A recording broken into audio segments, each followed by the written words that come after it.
어제 광주에서 열린 5.18 민주화운동 기념식은 마지못해서 하는 정말로 감동이 없는 박제된 기념식이었습니다. 특히 국민들께서는 윤석열 대통령의 연설에서 원하던 답을 찾을 수가 없었습니다. 지난해에 이어서 올해도 5.18 정신을 헌법 전문에 수록하겠다는 언급은 없었습니다. 대통령실은 오히려 5.18 정신 헌법 전문 수록으로 국민 통합의 길로 가자는 민주당의 진정어린 제안을 5.18 정신을 모독했다고 말하고 또 민주당과 광주를 사실상 모독했습니다.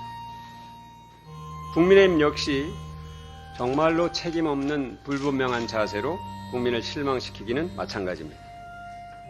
대통령의 5.18 기념식 참석은 중요한 일일 수 있습니다.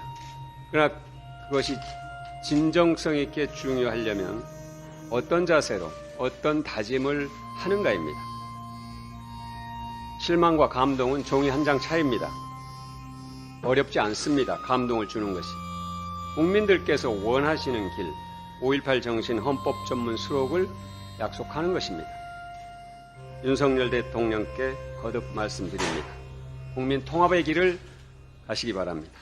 광주 정신을 헌법에 담는 것만큼 분명하고 확실한 국민 통합의 길은 없습니다. 윤석열 정권이 국민께 한 약속이고 국민의 공감대는 이미 형성되어 있는 일입니다. 여당과 대통령만 결심하면 신속히 추진할 수 있습니다.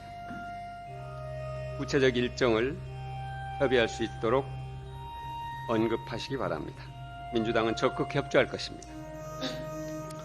국가 시스템의 마비로 국민이 희생되는 일은 없어야 합니다. 지난 6일 엄마 품에 안겨서 구급차에서 응급실을 찾아 헤매던 5살 아이, 이른바 응급실 뺑뺑이로 목숨을 잃었습니다. 먼 나라 이야기가 아니라 대한민국에서 가장 의료 인프라가 잘 갖춰져 있다는 서울에서 일어난 일입니다.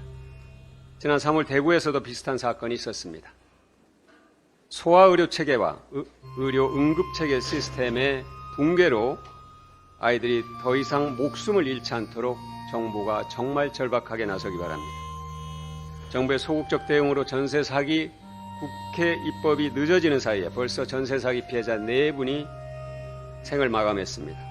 전세 사기 특별법은 더 이상 미룰 수 없는 시급한 현안입니다.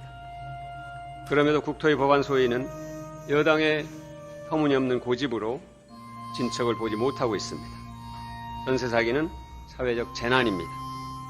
정부 여당의 책임 있는 자세를 거듭 촉구합니다.